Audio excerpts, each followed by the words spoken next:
Hello. മുത്തപ്പനെയൊക്കെ കണ്ട ശേഷം ഞങ്ങൾ നേരെ പോയത് കണ്ണൂർ കോക്ടെയിൽ കുടിക്കാൻ വേണ്ടിയിട്ടായിരുന്നു കേട്ടോ.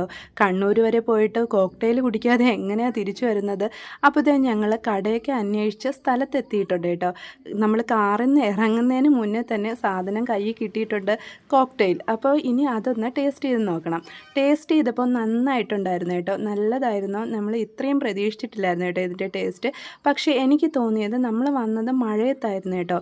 ആ തണുപ്പത്തല്ലാണ്ട് നല്ല ചൂടുള്ള സമയത്ത് കുടിച്ചു കഴിഞ്ഞാൽ ഇത് കുറച്ചുകൂടി നല്ല ടേസ്റ്റായിട്ട് തോന്നുമായിരിക്കും കേട്ടോ.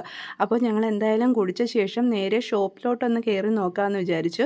അപ്പോൾ ഇത് ചെറിയൊരു ഷോപ്പാണ് കേട്ടോ. അപ്പോൾ ഞങ്ങൾ അതിനകത്തേക്ക് വന്നിട്ടുണ്ട്. അപ്പോൾ മുൻവശത്ത് തന്നെ നമ്മുടെ പപ്പായ എല്ലാം നിരത്തി വെച്ചിട്ടുണ്ട്. മഴ ആയത് കാരണം കസ്റ്റമേഴ്സൊക്കെ കുറച്ചേ ഉണ്ടായിരുന്നുള്ളൂ. അപ്പോൾ നമ്മൾ ലൈവായിട്ട് ജ്യൂസ് ഉണ്ടാക്കുന്നത് നമുക്ക് കാണാൻ പറ്റിയില്ല. അവരിത് നേരത്തെ തന്നെ പ്രിപ്പയർ ചെയ്ത് വെച്ചിട്ടുണ്ടായിരുന്നു കേട്ടോ. അതാണ് കൊടുത്തുകൊണ്ടിരിക്കുന്നത്.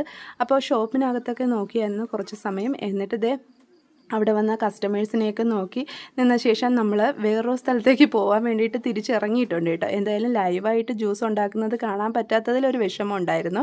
അപ്പോൾ ഇന്നത്തെ വീഡിയോ ഇത്രയേ ഉള്ളൂ. വീഡിയോ എല്ലാവരും കാണണം, ലൈക്ക് ചെയ്യണം, ഷെയർ ചെയ്യണം, കമൻറ്റ് ചെയ്യണം. ചാനൽ സബ്സ്ക്രൈബ് ചെയ്യാനായിട്ട് ആരും ഒരു മടി കാണിക്കരുത് കേട്ടോ. സബ്സ്ക്രൈബേഴ്സ് കുറച്ച് കുറവാണ്.